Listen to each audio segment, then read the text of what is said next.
عن البراء رضی اللہ تعالی عنہ یقول اتى النبی صلی اللہ علیہ وسلم رجل مقنع بالحدید.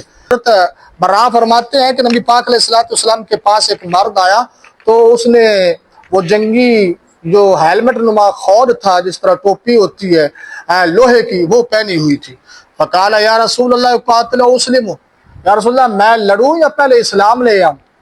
امام بخاری بھی یہ کہہ رہے تھے نا کیا کہ پہلے جہاد سے پہلے نیک عمل، نیک عمل سے مراد کیا؟ کلمہ پڑھنا، اسلام لانا. اور یاد رکھیں اسلام لانے سے بڑا کوئی بھی نیک عمل ہے نہیں ہے. سب سے بڑا یہ ہے کہ اللہ پر یقین رکھا جائے کہ وحدہ لا شریک ہے، رسول اللہ کی رسالت اور نبوت کی خاتم النبیین ہونے کی گواہی دی جائے. تو انہوں نے عرض کی یا رسول اللہ میں لڑوں یا میں اسلام لاؤں؟ قال اسلم ثم قاتل. حضور نے فرمایا پہلے کلمہ پڑھ پھر لڑ، پہلے کلمہ پڑھ پھر لڑ. فاسلم، تو اس نے اسلام قبول کر لیا، کلمہ پڑھ لیا. اچھا کیا ہوا پھر؟ ثم قاتل فقتل، پھر وہ لڑنے لگا. ادھر کلمہ پڑھا، ادھر تلوار اٹھائی، جہاد میں لڑنا شروع کر دیا. تو پھر فقتل، لڑتے لڑتے شہید ہو گیا. بابا جی نہ اس نے نماز پڑھی زندگی میں، نہ اس نے روزہ رکھا، نہ اس نے کبھی تلاوت کی، نہ کبھی وہ حقوق اللہ میں ادا کر سکا، نہ کبھی وہ حقوق العباد ادا کر سکا. صرف کلمہ پڑھا، لڑا، جنت اللہ نے عطا فرما دی. تو ایسے بھی لوگ ہوئے ہیں جو بغیر نمازوں کے، بغیر روزوں کے. اس حدیث سے یہ بھی پتہ چلا کہ عقیدہ صحیح ہونا چاہیے، اللہ کی توحید کے بارے میں، نبی پاک کی رسالت کے بارے میں، ساری صفات پر عمل اور عقیدہ صحیح ہونا چاہیے تو کام بن جائے گا. اللہ تعالیٰ ہو سکتا ہے اپنے کرم سے اعمال کو معاف فرما دے. لیکن جس کا عقیدہ توحید غلط ہوا، جس کا عقیدہ رسالت غلط ہوا، اور علماء اور صوفیاء اولیاء اللہ کے بارے میں وہ بھونکتا رہا، وہ کبھی بھی جنت میں نہیں جا سکتا. تو لڑا، شہید ہو گیا. فقال رسول اللہ صلی اللہ علیہ وسلم عمل قلیلا واجر کثیرا. سرکار علیہ السلام نے فرمایا بندہ بڑا کمال کا تھا. سبحان اللہ، بندہ بڑا، عمل تھوڑے تھے اور اجر زیادہ لے گیا.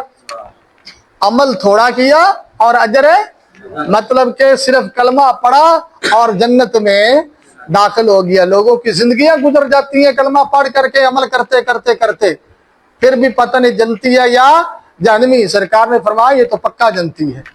سمجھ آ رہی؟ اجر زیادہ لے گیا. علامہ بدر الدین عینی حنفی متوفا 855 ہجری لکھتے ہیں اس نے عمل نیک کیا بلکہ افضل الاعمال کیا. اعمال کی جو جان ہے وہ کیا، سب سے تگڑا عمل کیا، سب سے نیک عمل کیا. وہ کیا تھا؟ اسلام لے آیا. اسلام لانے کے بعد اس نے اللہ کی راہ میں جہاد کیا. علامہ کرمانی فرماتے ہیں اس مرد کا نام اسرم تھا. تو وہ عمر بن ثابت اشہلی ہے. اس کا حال بہت عجیب ہے کیونکہ جنت میں داخل ہو گیا. عجیب حالت وہ نہیں ہے بس صرف کلمہ پڑھنے سے جنت چلا گیا. تو جنت میں داخل ہو گیا. علامہ کرمانی فرماتے ہیں اور اس نے اللہ تعالیٰ کے لیے ایک سجدہ بھی نہیں کیا، نماز ایک بھی نہیں پڑھی تھے، جنت میں چلا گیا. اور کہتے ہیں کہ اس کا نام اسرم تھا. یعنی اسرم کا یہ مطلب ہے کہ زیادہ کاٹنے والا. سرکار نے فرمایا یہ برا نام ہے، اس کو بدل لے. یا رسول اللہ خود رکھ دیں. فرمایا تیرا نام زرع ہے، کھیتی. تیرا نام کیا ہے؟ کھیت. یعنی کہ کھیت سے مراد کیا؟ تو لوگوں کو نفع دینے والا ہے، کاٹنے والا نہیں ہے بلکہ لوگوں کو نفع دینے والا ہے. تو سرکار علیہ السلام نے اس کا نام بھی تبدیل کر دیا. اس سے یہ پتہ چلا اگر کسی بندے کا نام ٹھیک نہیں ہے، برا نام ہے، تو اس کو کیا کر دیا جائے؟ تبدیل کر دیا جائے. بعض لوگ عجیب و غریب نام رکھ لیتے ہیں جس طرح کے مسرفین. عام لوگوں کے نام مسرفین کا معنی فضول خرچی کرنے والا. اب اس کو غلام مرسلین میں بدل دے. سمجھ آ رہی؟ اور اسی طرح سے عجیب جو نام ہے وہ لوگ رکھ لیتے ہیں. علماء سے رابطہ کرنا چاہیے، مانا پوچھ کے. سمجھ آ رہی؟ تو پھر اپنا نام بچوں کے نام رکھنے چاہیے.